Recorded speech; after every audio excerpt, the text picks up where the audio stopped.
السلام علیکم۔ ناول بھرم بقا باطل بائی مہرالنساء شاہ میر کی یہ قسط نمبر 4 ہے۔ وہ رات یمن اور تارون خاندان نے ایک چھت کے نیچے گزاری تھی۔ انارہ اور اسلان کی دوبارہ کوئی ملاقات نہیں ہو سکی کہ وہ کھانا کھائے بغیر سونے چلا گیا تھا۔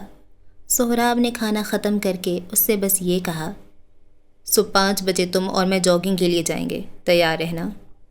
وہ اگر الو کی پٹھی ہوتی تو یقیناً جاگنگ کے لیے تیار رہتی، لیکن گھر سے باتیں چھپانے والی لڑکی کی حسیات اور عقل تیزی سے کام کرتی ہے۔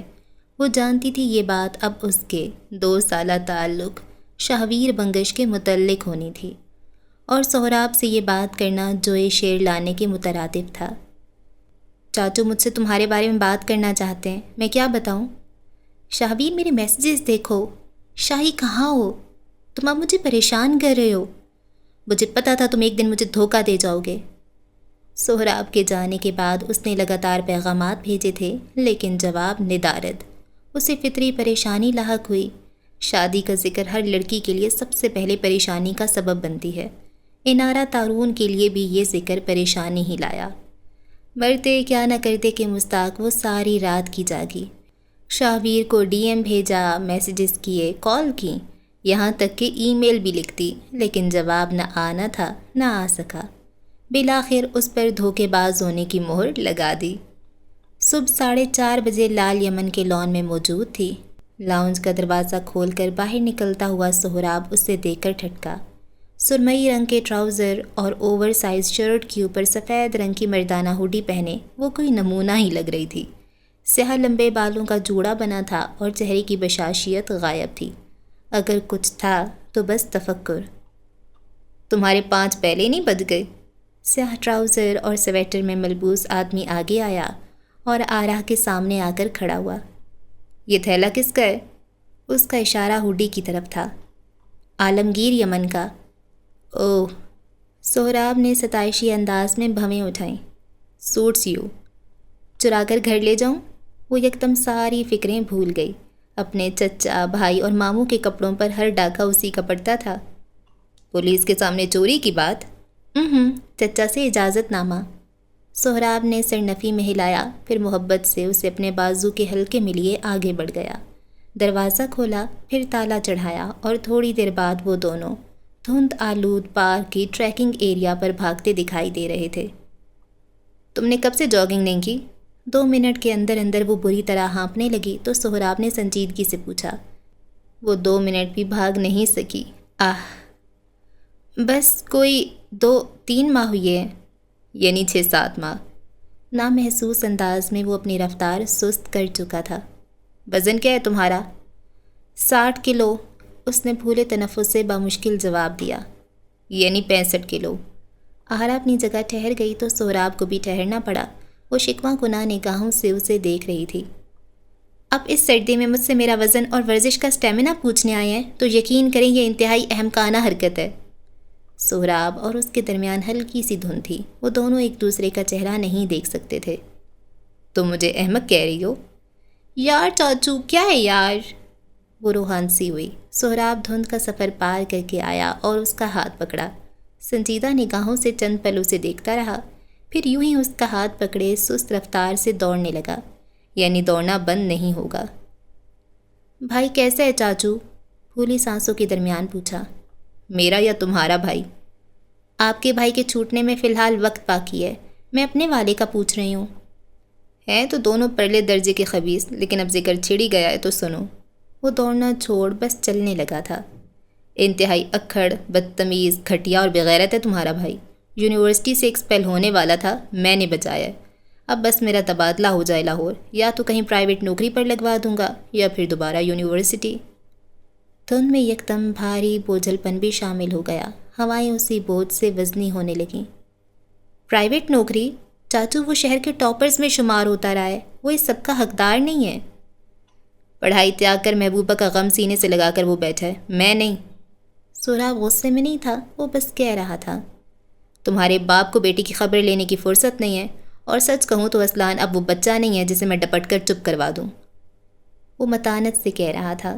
سختی اور کرختگی آرا کے سامنے مفقود تھی۔ خیر، اس کی اترتی رنگت دیکھ کر اس نے بات بدلی۔ میرا ایک دوست ہے، اس کے چھوٹے بھائی کا رشتہ آیا ہے تمہارے لیے۔ ہواؤں میں بوجھل پن کے ساتھ ساتھ ڈھیر سارا اندیکھا خوف بھی بھر گیا۔ آرا کے گلے میں ایک گلٹی سی ابھر کر معدوم ہوئی۔ اس نے بے اختیار یہاں سے وہاں دیکھنا شروع کر دیا۔ دل ہی دل میں شہابیر کو 1500 القابات سے نوازا۔ اس کے واپس پیغام نہ بھیجنے پر دینے والے طعنے بھی سوچ لیے۔ میں چاہتا ہوں تم ایک بار لڑکا دیکھ لو، پھر ہم بات آگے بڑھاتے ہیں۔ لڑکے والی لڑکی کو دیکھنے آتے ہیں چاچو؟ ابھی کسی لڑکے کی اتنی اوقات نہیں ہوئی کہ میں تمہیں ان کے سامنے لاؤں۔ آرا نے ہونٹ کاٹتے ہوئے اسے دیکھا۔ ورزش، وزن، ہوڈی، اسلان، عالمگیر سب ایک طرف ہو گئے۔ جو بات وہ کرنا چاہ رہی تھی وہ مشکل تھی، بہت مشکل۔ کچھ کہنے؟ سہراب اسے بغور دیکھ رہا تھا۔ بلکہ مجھے لگتا ہے اب تمہیں کہہ دینا چاہیے۔ میں جاننا چاہتا ہوں تم ہم سب کے درمیان بیٹھی ہوئی کس کو میسیجز کرتی ہو۔ آرا کا دل سکڑ کر پھیلا۔ چچا سے لاکھ دوستی سہی، لیکن وہ اپنے منہ سے کیسے یہ بات کرے؟ شہابیر اسے بتا سکتا تھا بات کیسے شروع کی جائے، لیکن اسے تو میسج کا جواب دینے کی فرصت نہیں۔ شہابیر ایسا کچھ نہیں ہے چاچو۔ تم اگر مجھے خود بتا دو تو بہتر ہے، ورنہ تفصیل نکلوانا میں جانتا ہوں۔ وہ ٹریک سے ہٹ کر ایک طرف بچھی گھاس پر آ کر بیٹھ گیا۔ اس کا لہجہ نہ نرم تھا نہ زیادہ سخت، وہ بس ایک مڈل کلاس مرد کا لہجہ تھا جسے اپنی 4 دیواری کے گرد ایک بھنک پڑی تھی، اور اب وہ بال کی کھال اتارے بغیر چپ نہیں رہ سکتا تھا۔ آپ مجھ پر غصہ ہوں گے؟ وہ اس کے سامنے آ کر بیٹھی۔ کیا کوئی ایسی بات ہے جس پر مجھے غصہ ہونا چاہیے؟ اس کی بھوری آنکھیں بیک وقت سنجیدہ اور نرم تھیں۔ میں تمہارے ہر درست فیصلے میں تمہارے ساتھ ہوں آرا۔ انارا نے سر جھکا لیا۔ وہ یہاں وہاں کی ہانک سکتی تھی، ڈھیر بکواس کر سکتی تھی، لیکن سامنے والے کو یہ بتانا کہ اس نے کوئی درست فیصلہ کیا ہے، یہ ایک مشکل کام تھا، اور وہ مشکل سے بھی نہیں کر پاتی تھی۔ کیا تھا اگر وہ خود پر بھروسہ کرنا سیکھ لے؟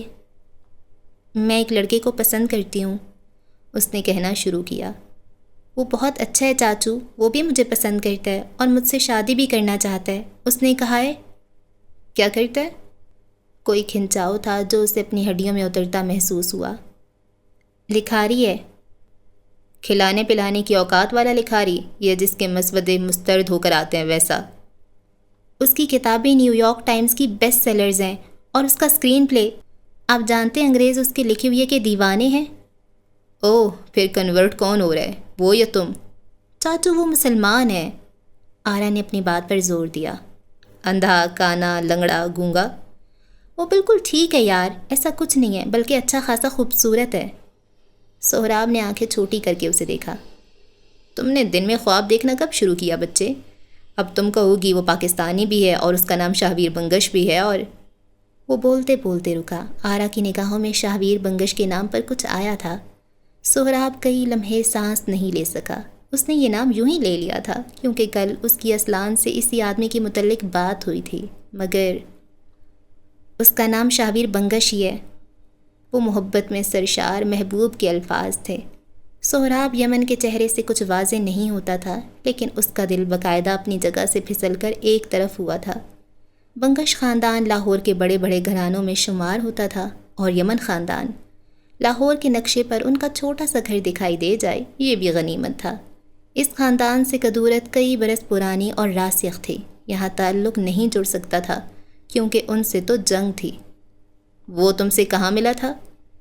اس سارے میں آرا پہلی بار مسکرائی۔ یہ سوال اسے 2 سال پیچھے لے گیا تھا، 2 سال قبل جب اسے زندگی میں زندگی ملی تھی۔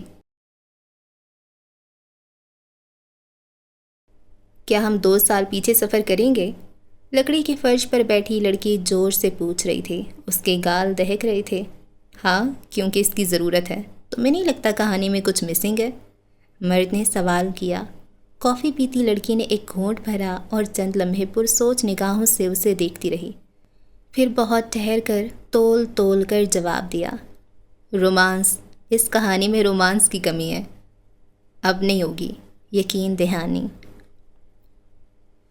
2 سال قبل، نیو یارک، ٹائم سکوائر۔ کڑی نو کلا لاہور تو امریکہ بھیج دیتا، دسو بھلا کوئی تک بن دیے؟ انارا تارون کے امریکہ اپنے باپ اور اس کی دوسری بیوی اور بچوں کے پاس جانے کی خبر محلے والوں پر تو بجلی بن کر ہی گری تھی۔ کوئی یہ نہیں جانتا تھا کہ یہ لاکھوں روپے کا خرچہ کر کے لاہور سے امریکہ جانا کوئی چونچلا نہیں، ایک بیٹی کا اپنے باپ سے ملنا تھا۔ لوگوں کی باتوں پر کان بند کر کے وہ زندگی میں پہلی بار نیو یارک قدم رکھ چکی تھی، لیکن جس طرح نئی ڈائن دل نکالنے کے فعل سے نابلد ہوتی ہے، اسی طرح انارا تارون اپنی باپ کی حرکتیں سمجھنے سے نابلد تھی۔ بیٹی کو اپنے پاس بلوا کر وہ سارا وقت باہر رہتا اور بیچاری بیٹی باپ کے آدھے انگریز آدھے پاکستانی بچے دیکھ دیکھ کر دل میں کڑتی رہتی۔ ایک ہفتے کے اندر اسے سمجھ آ گئی تھی کہ نیو یارک آنا اس کی زندگی کی سب سے بڑی غلطیوں میں سے ایک تھی، لیکن پیسہ تو لگ چکا تھا، اب گوروں کے چونچلے دیکھنے اور انسٹاگرام کے لیے چند تصاویر لینے سے کیوں باز رہا جائے؟ ناک میں بالی جیسی نتھ پہنے ہوئے سفید شرٹ کے ساتھ ہلکا آسمانی اوور کوٹ پہنے وہ اس روز نیو یارک کی سڑکوں پر بلا ارادہ چہل قدمی کرنے نکل آئی۔ رات کے وقت نیو یارک کی مشینی زندگی پرلطف زندگی میں تبدیل ہو جاتی ہے۔ دفتر اور مکتب سے لوٹے جوڑے کیفے یا کلبز کا رخ کرتے نظر آتے ہیں، بارش میں رش بڑھ جاتا ہے اور نیو یارک کی ایلیٹ کلاس اس سمے پیسے کا بے دریغ استعمال کرتی نظر آتی ہے۔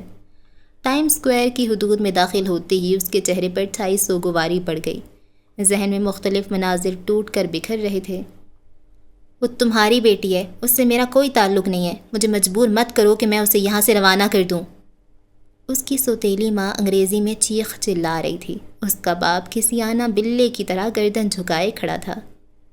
میں تم سے یہ نہیں کہہ رہا کہ اس کا خیال رکھو، اس کے کھانے پینے کا دھیان رکھو، میں صرف یہ کہہ رہا ہوں کہ تم ہمارے باقی بچوں کی طرح تھوڑی بہت توجہ اس پر بھی دے دو۔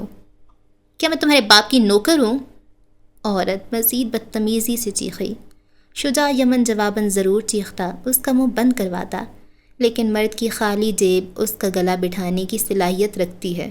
وہ اس معاشرے میں اپنی امیر بیوی کے پیسے اور نام سے جانا جاتا تھا، چند دن کے لیے باپ سے ملنے آئی بیٹی کے لیے وہ در بدر نہیں ہو سکتا تھا، سو چپ رہا۔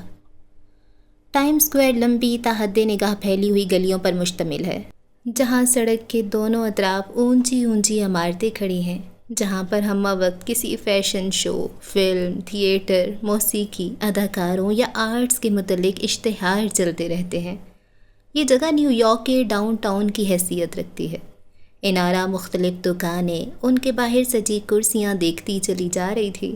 کرسمس کے دن نزدیک تھے، ہر دکان کے باہر کرسمس کا درخت لگا تھا، کہیں کرسمس پریڈ ہو رہی تھی، غرض کے ہر طرف رونق تھی، لوگ تھے، خوشیاں اور طمانینت تھی، مگر کوئی وجود تھا جس کے چہرے پر محض اداسی تھی۔ اس زندگی کا کیا مقصد تھا جس میں خاندانی آدھا ادھورا ملا؟ اس کا ذہن مختلف سوچوں کی عام جگہ بنا ہوا تھا۔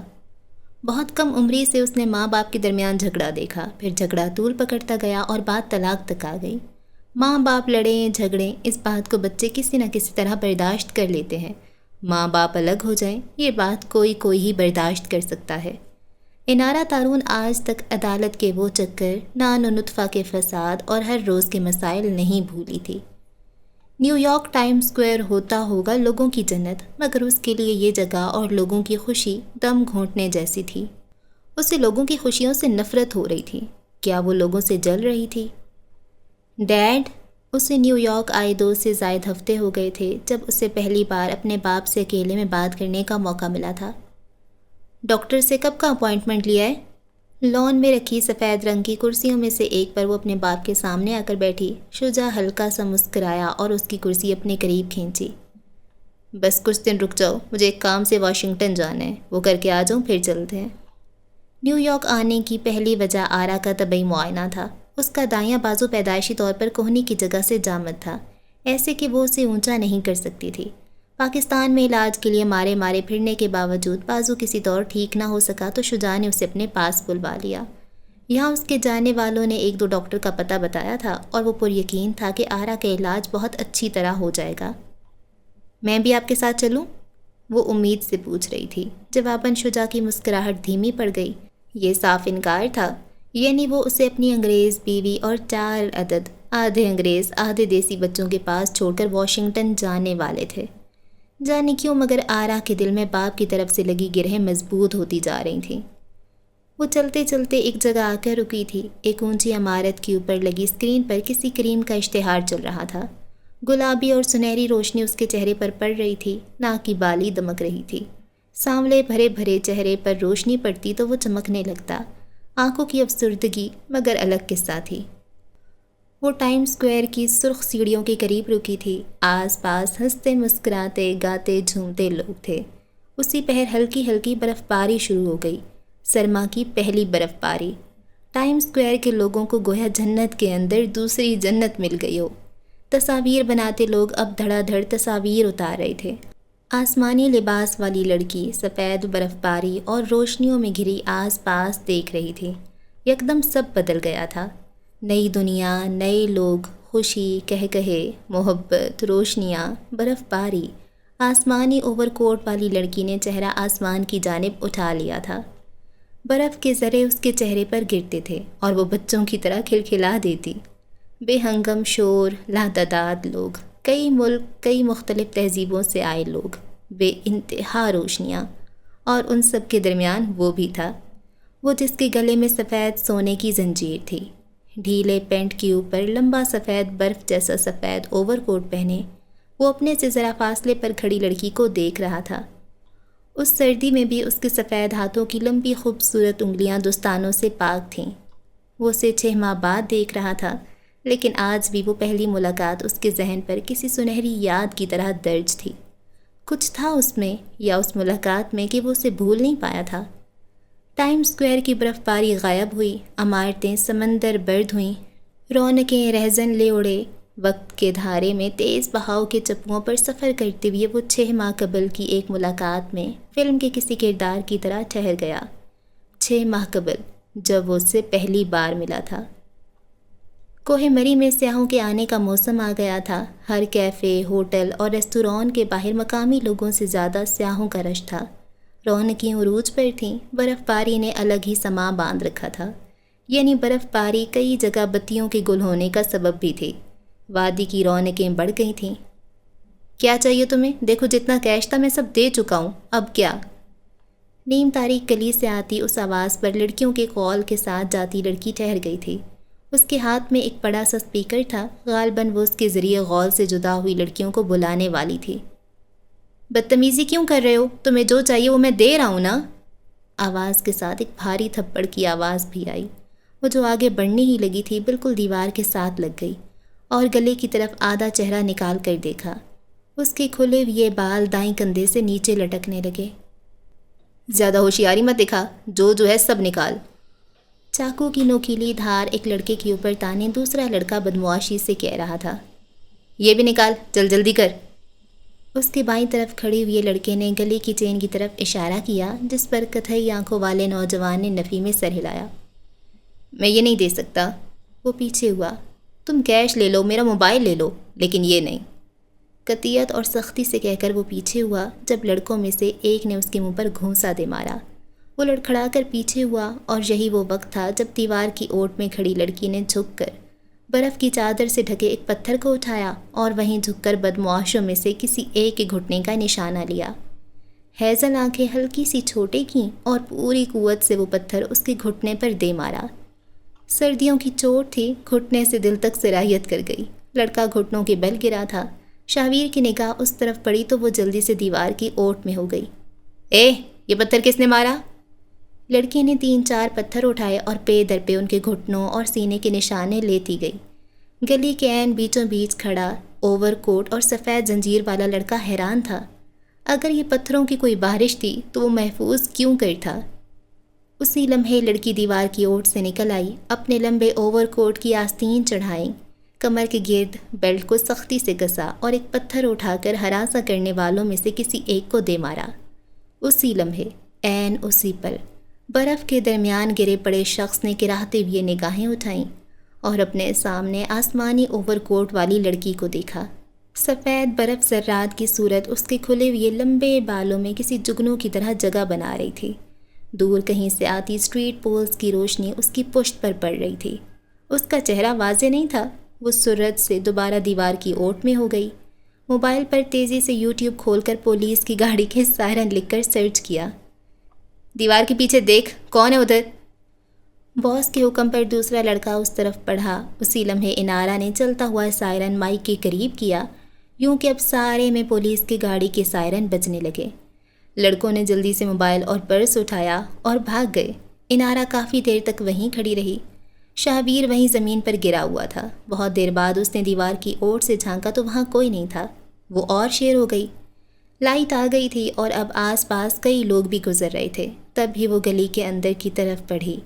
شہبیر کے سامنے آ کر رکی، ہاتھ اس کی طرف بڑھایا۔ وہ ہلکا سا زور دیتے ہوئے اٹھا۔ گرنے کی وجہ سے اس کی کمر پر شدید چوٹ لگی تھی۔ کچھ کھایا پیا کرو، تہ دل سے سامنے والے کو مشورہ دیا اور پھر وہ گلی سے باہر نکل گئی۔ شہبیر چند لمحے وہیں کھڑا رہا۔ جب وہ نگاہوں سے اوجھل ہوئی تو اس نے جھک کر بٹوے سے نکلے کارڈز اٹھائے اور آگے بڑھ گیا۔ اسی لمحے اسے ایک نسوانی چیخ سنائی دی۔ اس نے آس پاس دیکھا اور پھر گلی کی موڑ کی طرف بڑھا۔ اسے زیادہ دور نہیں جانا پڑا۔ وہ گلی سے نکلتے ہی کسی چیز پر پھسل کر نیچے گر گئی تھی اور اس کا پیر بجری اور سمنٹ میں اٹک گیا تھا۔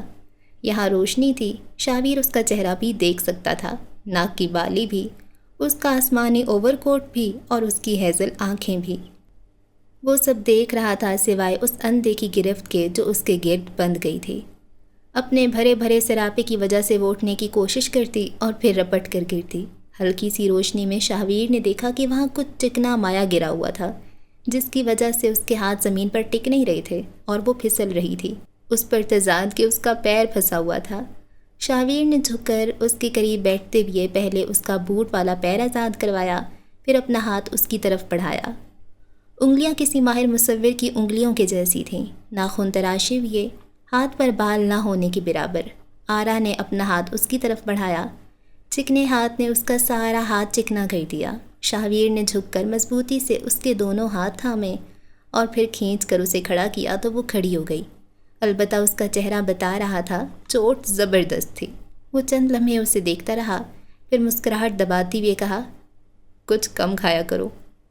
سیاہ رات میں سفید اور آسمانی رنگ گھلنے لگا۔ ماسک کے باعث آرا اس کا پورا چہرہ نہیں دیکھ سکی، لیکن اس کی کتھئی آنکھیں مسکراتی ہوئی لگیں۔ تم باڈی شیمنگ کر رہے ہو؟ آس پاس گزرتے لوگوں سے بے نیاز وہ تیز لہجے میں بولی۔ شروع کس نے کی تھی؟ میں نے تمہیں بچایا ہے۔ ابھی 2 منٹ پہلے سرکس کا کرتب میں نے بھی نہیں دکھایا۔ تم، اس نے کچھ کہنا چاہا کہ عقب سے آتی آواز پر ٹھہر گئی۔ تم تو ایک ناشکر انسان نکلے، اور تم بے عمل جو بس دوسروں کو مشورے دیتی ہے، اپنی باری پر عمل نہیں کرتی۔ انارا، تم یہاں ہو؟ ہم پریشان ہو گئے تھے، سر بھی تمہیں ڈھونڈ رہے تھے۔ وہ کالج کی جس سیاحتی غول کے ساتھ آئی تھی، اس کی چند لڑکیاں تشویش سے آگے آئیں۔ او ہاں، میں راستہ بھٹک گئی تھی، اس نے شہبیر کو دیکھتے ہوئے چبا چبا کر کہا اور پھر مڑ گئی۔ شہبیر اسے جاتے ہوئے دیکھتا رہا۔ اس کے کوٹ کی پشت پر، ہاتھوں اور دامن پر گریس کے دھبے لگ گئے تھے، لیکن وہ سب سے بے نیاز اپنی ساتھیوں کے ساتھ اس کی شان میں کچھ کہتی ہوئی واپس جا رہی تھی۔ اس کے لیے ماسک والا یہ لڑکا مسیحائی کا ایک قصہ تھا، لیکن شہبیر بنگش کے لیے وہ یادگار کہانی بن کر جا رہی تھی۔ اسے اس وقت علم نہیں تھا کہ انارا تارون کو وہ بھول نہیں سکے گا۔ مری کا یہ واقعہ اس کی داستان حیات پر نقش ہو جائے گا۔ حال میں ٹائم سکوائر کی رونق، لوگوں کا رش، پھاند پھاند کی بولیاں، وہ سب کو نظر انداز کرتا اس لڑکی کی جانب بڑھ رہا تھا، وہ جو اب تک گردن پیچھے پھینکے اپنے چہرے پر گرتی برف سے محظوظ ہو رہی تھی۔ لڑکے کے قدم اس کی جانب اٹھ رہے تھے، کوئی کشش سی تھی جو اسے کھینچ رہی تھی اور وہ کھنچا چلا آیا تھا۔ اس کے قریب دائیں طرف کھڑے ہو کر اس نے بس ایک لفظ کہا تھا، ایلسا۔ انارا تھم گئی۔ یہ پکار کیا اس کے لیے تھی؟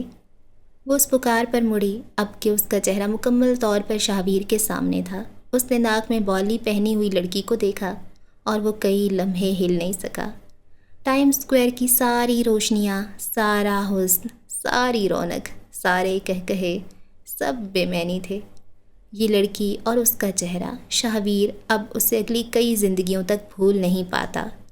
برف اب بھی ذرہ ذرہ گر رہی تھی۔ برف باری مزید تیز ہوتی جا رہی تھی۔ روئی کے گولے اس کے سیاہ بالوں میں جگہ جگہ اٹک کر رہ گئے تھے۔ وہ چھمبے سے اپنے سامنے کھڑے مرد کو دیکھ رہی تھی۔ اس کا قد آرا سے چند انچ لمبا تھا، چہرے پر ماسک لگا تھا اور پی کیپ سے اس کی آنکھیں بمشکل نظر آ رہی تھیں۔ گردن میں مفلر اور سفید اوور کوٹ والا شخص اسے اجنبی اور امیر لگا۔ آپ مجھ سے بات کر رہے ہیں؟ آرا نے انگریزی میں پوچھا۔ ساتھ ذہن میں جمع تفریق کرتی رہی، کیا وہ اسے جانتی تھی؟ یاد کر آرا، بعد میں بے عزتی نہ ہو جائے۔ تم اس رنگ میں ہمیشہ مجھے ایلسا کی یاد دلاتی ہو۔ اس کے اردو میں کہنے پر آرا الجھی، آواز جانی پہچانی تھی۔ وہ یوں بات کر رہا تھا جیسے اسے جانتا ہو۔ کیا وہ واقعی جانتا تھا؟ کہیں یہ کوئی انڈین تو نہیں جو پاکستانی ہونے کی وجہ سے… آرا چپ کرو پلیز۔ اس نے دماغ میں ابھرتے بیکار خیالوں کو ڈپٹا۔ کیا آپ مریض سے ہیں؟ شاہویر کے دوبارہ پکارنے پر وہ چونکی تھی۔ وہ شاید بات کرتے ہوئے مسلسل مسکرا رہا تھا کیونکہ اس کی آنکھیں چھوٹی ہو رہی تھیں۔ آئی ایم سوری، شاید میں آپ کو نہیں جانتی اور میں اجنبیوں سے بات نہیں کرتی۔ وہ رکھائی سے کہتی آگے بڑھنے لگی۔ دل میں ہزار وسوسے، ہزار اندیشے تھے۔ اس کی سوتیلی ماں نے اسے بتا رکھا تھا کہ نیو یارک کی سڑکوں پر آج کل کچھ عجیب لڑکوں کا گروہ آوارہ گردی کرتا ہے۔ لڑکیوں کو ہراساں کر کے ان کی ویڈیو سوشل میڈیا پر بھی ڈال دیتے ہیں، کچھ تو لوٹ بھی لیتے ہیں۔ اسے رہزن سے نہیں ملنا تھا۔ کیا وہ کہیں یہ ان میں سے ایک تو نہیں؟ آج تو میں اچھی بھی نہیں لگ رہی۔ کیا مطلب؟ اچھی لگنے کا کیا تعلق ہے؟ آرا کم سوچو۔ وہ دل ہی دل میں خود کو ڈپٹتی تیز تیز قدم اٹھاتی آگے بڑھ رہی تھی۔ سرخ سیڑھیاں پیچھے رہ گئی تھیں، اب وہ ہلال فوڈ پوائنٹ سے گزر رہی تھی۔ شاہویر ہنوز چند قدم کے فاصلے سے اس کے پیچھے تھا۔ وہ ایک مہذب تعاقب کار لگ رہا تھا، گو کہ کوئی بھی تعاقب کار مہذب نہیں ہوتا، لیکن نہ جانے کیوں اسے اپنے پیچھے آتا دیکھ کر آرا کے جی میں آیا تھا کہ رک کر پوچھے، تمہاری آواز اتنی شناسا کیوں ہے؟ وہ دل ہی دل میں اپنی تمام دوستوں کے بھائی اور ان کے بوائے فرینڈز کے چہرے دماغ کی اسکرین پر لاتی، پھر رد کرتی۔ یہ ان میں سے ایک نہیں تھا، سارے بھینگے اور الگ نمونے تھے۔ آرا کے تیز تیز قدم ذرا فاصلے پر ایک جگہ رک گئے تھے۔ اس سے ماسک والا لڑکا کہاں تھا اسے خبر نہیں تھی۔ وہ بس گرتی ہوئی برف، آنکھوں کو خیرہ کرتی روشنیوں اور ہنستے مسکراتے لوگوں کے درمیان ٹھہر گئی تھی۔ مبہوت سی وہ اپنے سامنے ایک پرفیوم سٹور کو دیکھ رہی تھی۔ پرفیوم کی بوتلیں ہی اس کے لیے لمحہ جمود ثابت ہوتی تھیں۔ چند پل کے لیے بس سب کچھ بھول کر کھو جاؤ۔ اس کے پاس تقریباً 500 بوتلیں جمع تھیں، لیکن دل تھا کہ بھرتا نہیں تھا۔ استعمال وہ ایک بھی نہیں کر سکتی تھی، لیکن محبت تو پھر محبت ہے۔ کیا تم واقعی مجھے نہیں جانتی؟ عقب سے آتی آواز پر وہ ٹھٹکی۔ ڈھیر سارا تھوک نکلا۔ پرس دبوچ کر سینے سے لگایا اور پیچھے مڑ کر دیکھا تو وہی تھا، وہی برف جیسا سفید اوور کوٹ، سیاہ پی کیپ، وہی مسکراتی آنکھیں اور اس سے اٹھتی مسحور کن خوشبو۔ میں یہاں سے پرفیوم لینے آیا ہوں، لیکن میں تم سے 2 بار مل چکا ہوں۔ کیا تم واقعی مجھے نہیں جانتی؟ وہ پچھلے 6 ماہ اس کے حصار سے نہیں نکل سکا تھا۔ کچھ تھا اس میں کہ وہ شاہویر کی زندگی کا ایک حصہ بن گئی تھی۔ اسے یہاں کھو دینا ہمیشہ کے لیے کھو دینے جیسا تھا، اور وہ ایسا نہیں چاہتا تھا۔ لیکن اگر وہ احمد اب بھی اس کا بوائے فرینڈ ہے تو میں موو آن کر جاؤں گا، اس نے دل میں سوچا۔ کیا تم مجھے سٹاک کر رہے ہو؟ بھاڑ میں گیا لحاظ مربت، وہ سلگ کر پوچھ رہی تھی۔ نامحسوس انداز میں اس نے پرس کھول کر پیپر سپرے ہاتھ میں دبوچ لیا تھا۔ آج تو اس کی آنکھوں میں سرخ گلاب سے زیادہ سرخ کروں گی۔ سٹاکنگ کا ایک سنہری اصول یہ ہوتا ہے کہ اپنے ہدف کو بھیڑ سے دور تلاش کرو، اور اس اصول کے باوجود تم مجھے اتنے سارے لوگوں کے درمیان ہراساں کر رہے ہو۔ آج تو پیپر سپرے کے $10 کا حساب چکتا ہو کر رہے گا انشاءاللہ۔ میرے سر پر اگر بے وقوف لکھا ہوتا تو میں ضرور ایسا کرتا، لیکن میں ماشاءاللہ سے جینیس پیدا ہوا تھا۔ اس لیے تم نے سٹاکنگ کے پرانے اصولوں پر لعنت بھیجتے ہوئے چند دیدہ دلیر اصول ایجاد کر دیے۔ اچھی خاصی کھڑکی خریداری ہو رہی تھی، پتہ نہیں کہاں سے یہ نمونہ ٹپک پڑا۔ میرے اصولوں سے تم بہت جلد واقف ہو جاؤ گی، لیکن میں تمہیں سٹاک نہیں کر رہا۔ ہم پہلے مل چکے ہیں کتابوں کے درمیان۔ جانتی ہو جو لوگ کتابوں کے درمیان ملتے ہیں وہ بالکل کتابوں جیسے ہو جاتے ہیں۔ آس پاس کے رش سے بے نیاز وہ اسے باتوں میں الجھا کر اس کے ساتھ کچھ وقت گزار رہا تھا۔ کیوں؟ یہ تو وہ بھی نہیں جانتا تھا۔ کتابوں جیسے کیسے؟ تو ذرا کچھ بول اور دیکھ میں تیری کیسے آنکھیں لال کرتی ہوں۔ انمٹ یادگار، خوشگوار، اس نے گنوایا۔ پیپر سپرے کی جان چھوڑ دو، مجھ جیسے شرفا پر ضائع ہوگا استعمال نہیں۔ فرش دبوچے کھڑی آرا پر مانو اوس پڑ گئی، مگر وہ گردن تھانے کھڑی رہی۔ میں آپ کو نہیں جانتی۔ وہ اپنے حساب کا روکھے اور بے لچک انداز میں بولی۔ اپنے ذہن پر زور دینے کے باوجود مجھے آپ یاد نہیں آ رہے، اس لیے برائے مہربانی مجھ سے فاصلہ رکھیں۔ وہ رکی۔ اتنے مہذب تو آپ ہوں گے ہی کہ کسی کے منع کرنے کے بعد آپ اس کے پیچھے نہ جائیں۔ شاہویر نے اس بات میں گردن ہلائی، ہاتھ سینے پر رکھا اور گردن کو ہلکا سا خم دیا۔ آف کورس محترمہ، اور اس اسٹور کے قریب ہی نہ جائیں جہاں آپ کو میں نظر آؤں۔ آپ بس حکم کریں اور مجھے دیکھ کر راستہ بدل لیں، جو آپ کہیں۔ تابیداری سے کہا۔ آرا چند لمحے مشکوک نظروں سے اسے دیکھتی رہی اور پھر اس کے سامنے سے گزر کر چلی گئی۔ پرفیوم اسٹور کی روشنیاں شاہویر بنگش کے چہرے کا طواف کرتی رہیں۔ وہ مڑ مڑ کر اسے دیکھ رہی تھی اور شاہویر دل سے ہنس رہا تھا۔ انارا تارون اس شخص سے غیر محفوظ ہو رہی تھی جس نے 6 ماہ اس کے خیال کی بھی حفاظت کی تھی۔ حال میں واپس آؤ تو سہراب کا چہرہ وہ نہیں تھا جس کے ساتھ وہ یہاں آیا تھا۔ رشتہ آیا نہیں تھا لیکن اس کی طرف سے نامنظور تھا۔ وجہ؟ انارا کا مسیحا مستقبل کا مقتول بننے جا رہا تھا، جلد، بہت جلد۔ New York. ہمہ وقت کسی کے تعاقب کا خوف، گاڑی سے بچھوؤں کے ڈبے ملنا، موبائل پر غیر شناسا نمبر سے اس کی اپنی ہی تصاویر اور دھمکیاں بھیجے جانا، کبھی اس کے کمرے کی کھڑکی کے باہر دھمکی آمیز خطوط چھوڑ جانا، کبھی ہڈیوں کا سورما اور کبھی کچھ انسانیت سے گئی گزری تشدد اور زیادتی کی ویڈیوز بھیجنا۔ یہ سلسلہ پچھلے چند ماہ سے شروع ہوا تھا۔ لاہور سے لندن اور لندن سے نیو یارک اس نے 3 شہر بدلے، مگر بے سود۔ کوئی تھا جو سرحدوں کی قید سے آزاد تھا، جس کے پاس پیسہ تھا، تعلقات تھے، عقل تھی، اور جس کے پاس شاہویر بنگش کی کمزوری تھی۔ زندگی سے بڑی کمزوری کیا ہو سکتی ہے؟ عین ممکن تھا کہ وہ ان فکروں میں دنیا سے بے نیاز ہو جاتا، مگر اس نے خود کو دنیا میں غرق کر لیا۔ فی الحال وہ ان فکروں کو ترک کیے بیٹھا تھا۔ فکر کرنے سے کون سا کوئی مسئلہ حل ہو رہا تھا؟ نیو یارک کی روشنیاں ساری دنیا میں مقبول ہیں۔ یہ شہر اپنے اندر ایک دنیا سموئے ہوئے ہے۔ یہاں دن تو دن راتیں بھی جاگتی تھیں۔ کیفیز، بار، نائٹ کلبز اور مختلف سیاحتی مقامات پر رونق رہتے۔ نیو یارک اچھا میزبان ہے، اپنے مہمان کو بور نہیں کرتا۔ انہی روشنیوں میں گھرے موسیقی کے بے ہنگم شور اور ذرا دور بار کی رنگین دنیا سے کوسوں پرے ایک 5 اسٹار ہوٹل کی بالکنی اس وقت ایک شخص کی موجودگی لیے ہوئے تھی۔ بالکنی کے اطراف میں شیشے کی دیواریں تھیں۔ یہ ایک شاہانہ سویٹ تھا۔ شاہویر بنگش نے اپنی زندگی میں اعلیٰ اور عظیم سے کم کچھ نہ پایا تھا۔ بالکنی سی تھرو تھی، دیواریں اور فرش دونوں شیشے کے۔ اگر نیچے کی طرف دیکھو تو ہوٹل کے باہر آتے جاتے لوگ یہاں سے دکھائی دے رہے تھے۔ وہ اس شیشے کی بالکنی میں رکھے صوفے پر بیٹھا تھا، لیپ ٹاپ گود میں تھا اور خود وہ نیم دراز تھا۔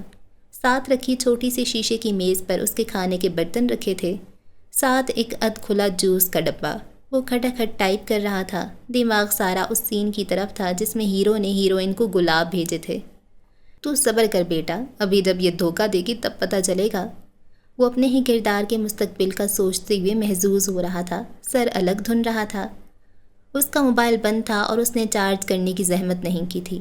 چارج کروں گا تو پھر سے ریلز دیکھنے لگوں گا، کام گیا بھاڑ میں۔ اسی ایک سوچ کے چلتے اس نے موبائل کونے میں ڈال دیا۔ ماشاءاللہ، وہ لکھنے میں مکمل طور پر غرق تھا جب اسے ایک مانوسی آواز آئی۔ اس کی لکھتی انگلیاں تھمیں۔ شاہویر نے کان لگا کر سنا۔ آواز دوبارہ آئی۔ اس نے فوراً مسودہ محفوظ کیا اور اٹھ کھڑا ہوا۔ بالکنی سے سارا نیو یارک نظر آتا تھا، لیکن وہ اس منظر کو لاکھوں بار دیکھ چکا تھا۔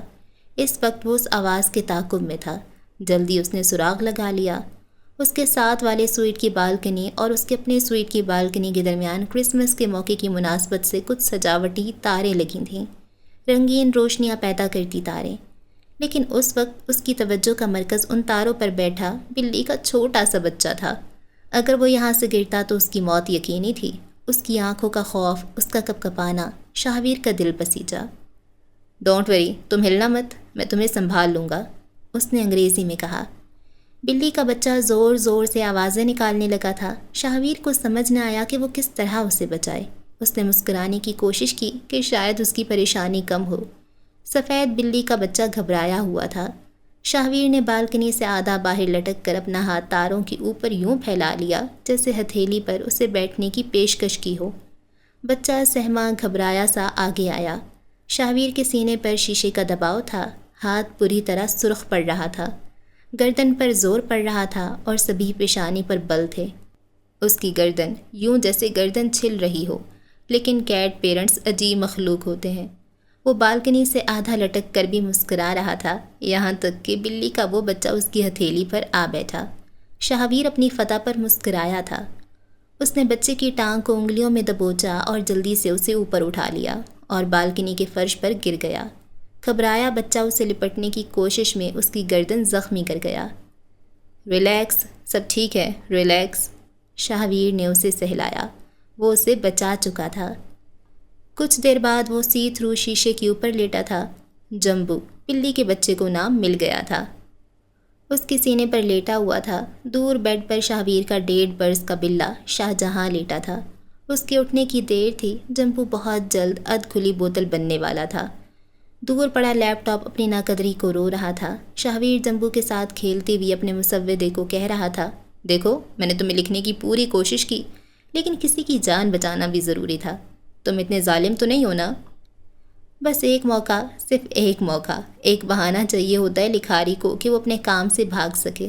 5 منٹ کے کام کو پہلے وہ 15 منٹ کا بنائے گا، پھر سوچے گا اب کچھ کھا لیا جائے یا پھر تھوڑا ٹہل لیا جائے۔ مسودہ چاہے منہ پھلائے کونے میں پڑا رہے۔ وہ اگلے چند مزید گھنٹے یوں ہی لیٹے لیٹے گزار دیتا اگر اس کے لیپ ٹاپ پر اس کے بھائی کی کال نہ آ رہی ہوتی۔ وہ کھیلتے ہوئے سخت بدمزہ ہوا، لیکن نظر انداز نہیں کر سکا۔ بازو کو موڑ کے جمبو کو اس پر بٹھایا اور دوبارہ آ کر صوفے پر گر گیا۔ کال اٹینڈ کر لی اور بلی کے ساتھ لیپ ٹاپ بھی سینے پر دھر دیا۔ اسکرین کو دیکھتے ہوئے اسے یوں لگا جیسے دل پر ٹھنڈک پڑی ہو۔ کال شروع ہو چکی تھی، لیکن اپنے کمرے میں کھڑا زید اپنے کاغذات جوڑتے ہوئے بس اسے گھورے جا رہا تھا۔ وہ ہاتھ میں تھامے کاغذات جوڑ کم، انہیں دبوچ زیادہ رہا تھا۔ ایسے مت دیکھو یار، مانا میں پیارا ہوں لیکن شرم بھی تو آتی ہے۔ بکو مت، بغیرت نہ ہو تو، زید گرجا۔ شاہویر ڈھٹائی سے ہنسا۔ اچھا اس سے ملو، یہ تمہارا باپ تلال بنگش ہے نا؟ وہ بگڑا۔ استغفر اللہ، کیسی باتیں کر رہے ہو؟ اس کی مسکراہٹ گہری ہوئی۔ کسی کا ضبط آزمانا اس کے پسندیدہ کاموں میں صفِ اول پر آتا تھا۔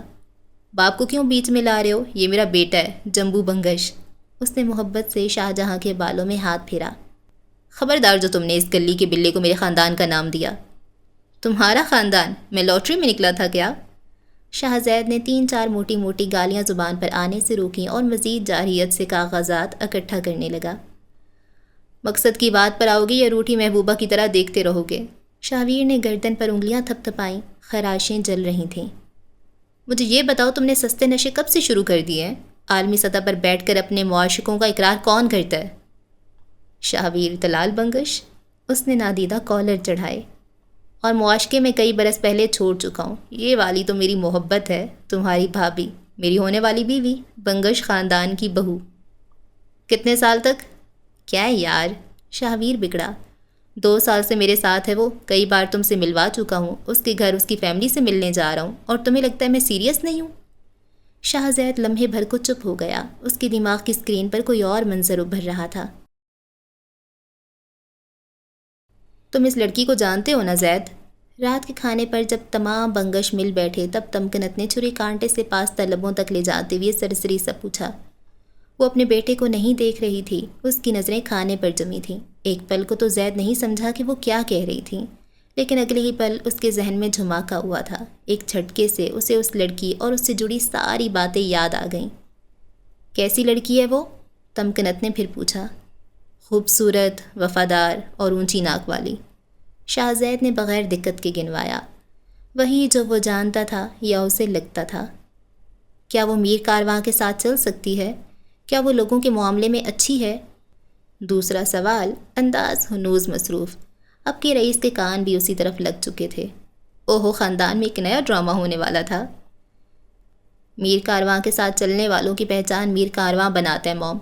جہاں تک مجھے لگتا ہے اس میں چلتے رہنے کا حوصلہ ہے۔ تمکنت نے اب بھی سر نہیں اٹھایا۔ ماں باپ کیا کرتے ہیں اس کے؟ مام وہ میری نہیں، ویر کی گرل فرینڈ ہے، آپ کو یہ سب اس سے پوچھنا چاہیے، وہ اکتایا۔ شاہزید نے اب کے الجھ کر اپنی ماں کو دیکھا تھا۔ پہلے تو کبھی اتنے سوال نہیں کیے گئے تھے۔ خیر، اس کے پیرنٹس علیحدگی اختیار کر چکے ہیں، میں بس اتنا جانتا ہوں۔ تمکنت نے محض سر ہلا دیا۔ موم آپ کیا سوچ رہی ہیں؟ وہ پوچھ ہی بیٹھا۔ البتہ رئیس پوچھے بغیر بھی جانتا تھا اب اس کی ماں کیا کرے گی۔ وہ واقعی اپنی ماں کا بیٹا تھا۔ شاہ زید کے سوال پر اس کی ماں نے نگاہیں اٹھائیں۔ وہی جو وہ ڈیزرو کرتی ہے، شاہویر سے علیحدگی۔ وہ بہتر کا حقدار ہے۔ شاہویر اسے کبھی نہیں چھوڑے گا موم۔ میں نے کب کہا ویر اسے چھوڑے گا؟ وہ نزاکت سے کہتی اٹھ گئی۔ رئیس نے آسودگی سے صوفے سے ٹیک لگا لی۔ مٹھی لبوں پر رکھے وہ مسکراہٹ روکنا چاہ رہا تھا۔ ایسی کمینی خوشی ہوئی تھی کہ جس کی کوئی حد نہیں۔ جہنم میں جائے ڈرامہ انڈسٹری، اصل شو تو آشیانہ بنگش میں لگنا تھا۔ موم کیا کریں گی بھائی؟ زید اب بھی پریشان تھا۔ رئیس نے اس کا کندھا تھپکا۔ موم وہی کریں گی جو وہ ڈیزرو کرتی ہے۔ مثلاً کیا؟ اس نے دانت کچکچائے۔ سخت غصہ آ رہا تھا اسے۔ وہ اونچی ناک والی بغیر ماں باپ کے رہنے والی لڑکی ہے۔ موم اس کی ناک نیچے کریں گی۔ $1 گرل کو اس کی اوقات یاد دلائیں گی، اور پھر شروعات ہوگی اس کی کمزوری سے۔ زید نے بے یقینی سے اپنے بھائی کو دیکھا۔ رئیس نے اس بات میں سر ہلاتے کہنا جاری رکھا۔ موم اس کے سامنے شاہویر کا وہ امیج رکھیں گی جو اس لڑکی کے باپ کا تھا۔ شاہ زید کا دل دھک سے رہ گیا۔ کوئی بھی انسان اپنے برے ماضی کو اپنے پسندیدہ انسان کی شکل میں دوبارہ نہیں دیکھے گا۔ موم ٹھیک کہہ رہی ہیں، شاہویر اسے نہیں چھوڑے گا، وہ شاہویر کو چھوڑے گی۔ I am so excited. زید کتنے ہی لمحے کچھ کہہ نہیں سکا۔ زید کیا ہوا ہے؟ جمبو کو صوفے پر ڈالے لیپ ٹاپ اپنے ہاتھ میں اٹھائے وہ کچن کی طرف آیا۔ مجھے لگتا ہے موم اسے قبول نہیں کریں گی۔ زید تھپ سے کرسی پر بیٹھ گیا۔ وہ موم کی پروڈکشن ہاؤس میں کام کرنے والی 2 ٹکے کی اداکارہ نہیں، میرے ہونے والی بیوی ہے۔ اس کی طرف اٹھتی نظر اور اٹھتے ہاتھ کیسے روکنے ہیں یہ آتا ہے مجھے۔ اس نے کافی میکر چلاتے ہوئے کہا، چہرے پر اگر کچھ تھا تو سنجیدگی۔ تم اپنے ساتھ ساتھ اس کے مسائل بھی بڑھا دو گے۔ میں بذات خود ایک بہت بڑا مسئلہ ہوں۔ 1.5 سال سے مجھ سے نباہ کر رہی ہے، آگے بھی ہر مسئلے سے کر لے گی۔ اس کے پاس ہر بات کا جواب تھا۔ سوال ختم ہو سکتے تھے مگر شاہویر کے جواب نہیں۔ سارے وقت میں زید پہلی بار پرسکون ہوا۔ یعنی میں اسے بھابھی مان لوں؟ یہ لو، میں نے بچوں کے نام تک سوچ لیے ہیں اور تم اب تک کہاں اٹکے ہو؟ شاہویر مسکراتے ہوئے بولا۔ زید نے بھی اختیار کہکا لگایا۔ ویسے شیروانی کس رنگ کی پہنوں یار؟ یار تم تو سوٹ میں زیادہ اچھے لگو گے۔ میں بھی یہی سوچ رہا ہوں، شیروانی کینسل۔ کافی کا کپ بھرتے شاہویر نے تائید کی۔ شاہ زید مسلسل ہنس رہا تھا۔ تم نے سب بتا دیا، یہ نہیں بتایا کہ تم دونوں ملے کہاں تھے۔ یہ سوال شاہویر بنگش کو 2.5 برس پیچھے لے گیا۔ وہ خود بھی نہیں جانتی میں نے اسے پہلی بار کب دیکھا تھا، دوسری بار کب، اور تیسری بار کب۔ اوکے جی، اس ایپیسوڈ کو یہاں پہ ختم کرتے ہیں، اور اس ایپیسوڈ میں تو صرف انارا اور شاہویر نے کیسے ان کی ملاقات ہوتی ہے وہ بتایا جا رہا ہے۔ اور انارا مجھے لگتا ہے کہ اس ناول میں وکٹم ہوگی۔ مجھے لگتا ہے اس کے ساتھ بہت برا ہونے والا ہے۔ اور یہ شاہویر کی اماں کتنی بدتمیز ہیں یار، مطلب بیٹا اس کو پسند کرتا ہے تو مجھ سے ملی بھی نہیں، اور بس خود ہی سے کہہ رہی ہو کہ وہ اسے ڈیزرو نہیں کرتی، شاہویر بہتر ڈیزرو کرتا ہے اور وہ سارے فیصلے کر لے گی۔ ایسے غلط ہوتا ہے، یہ بہت بہت بہت زیادہ ٹاکسک اپروچ ہے۔ آپ کیوں نہیں اپنے بچوں کی خوشیاں دیکھتے یار؟ یہ ماں باپ کوئی فائدہ نہیں ہے۔ مڈل کلاس والے جو ماں باپ ہوتے ہیں ان کا وہ ٹاکسک ہوتے ہیں، تو یہ تو امیر ہیں، یہ تو بڑے اپر کلاس کے ہیں، بڑے ماڈرن ہیں، بڑے براڈ مائنڈڈ ہیں۔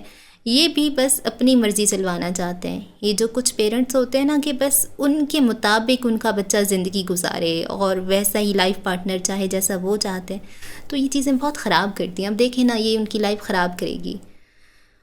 اور یہ بندہ تو صحیح ہے، اسٹینڈ لے گا، لیکن کتنا کچھ لے گا، وہ اس کو پتہ نہیں کیا کچھ کر کے بتا دے گی اور ان کی زندگی خراب کرے گی۔ اور وہاں پہ وہ سہراب بھی تو کہتے ہیں نا کہ مقتول بننے والا ہے۔ مقتول کسے کہتے ہیں؟ جو قتل ہو چکا ہوتا ہے، جو قتل ہوتا ہے یا جو قتل کرتا ہے یہ ذرا مجھے بتا دیں۔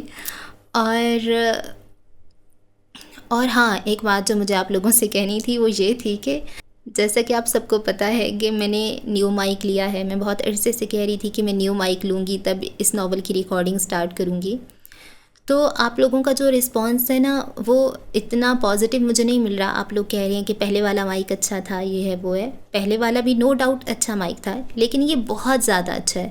یہ بہت زیادہ سینسٹیو مائک ہے اور یہ بالکل آواز کو بہت کرسپی کر نہیں دیتا، آواز جیسی ہوتی ہے ویسی ہی دکھا دیتا ہے۔ اس میں کوئی فلٹر نہیں ہے، اور یہ نا بہت بہت ریئل ہے، ٹھیک ہے۔ تو آپ اس کے عادی ہوئے ہوئے ہیں اور آپ کو اس پہ ابھی تھوڑا ٹائم لگے گا، آپ کے کان اس پہ سیٹ ہو جائیں گے، لیکن ٹرسٹ می آپ کچھ عرصہ اس مائک کو دیں گے تو آپ کو پرانی ویڈیوز کے نا وہ اچھی نہیں لگے گی، کیونکہ یہ اچھا ہے۔ روڈ NT1 آپ نے شاید اس کے بارے میں سنا ہو، یہ بہت اچھا مائک ہے اور اسپیشلی اس کی 5th جنریشن ہے۔ یہ دنیا کا پہلا مائک ہے جو 32 بٹ فلوٹ کو سپورٹ کرتا ہے۔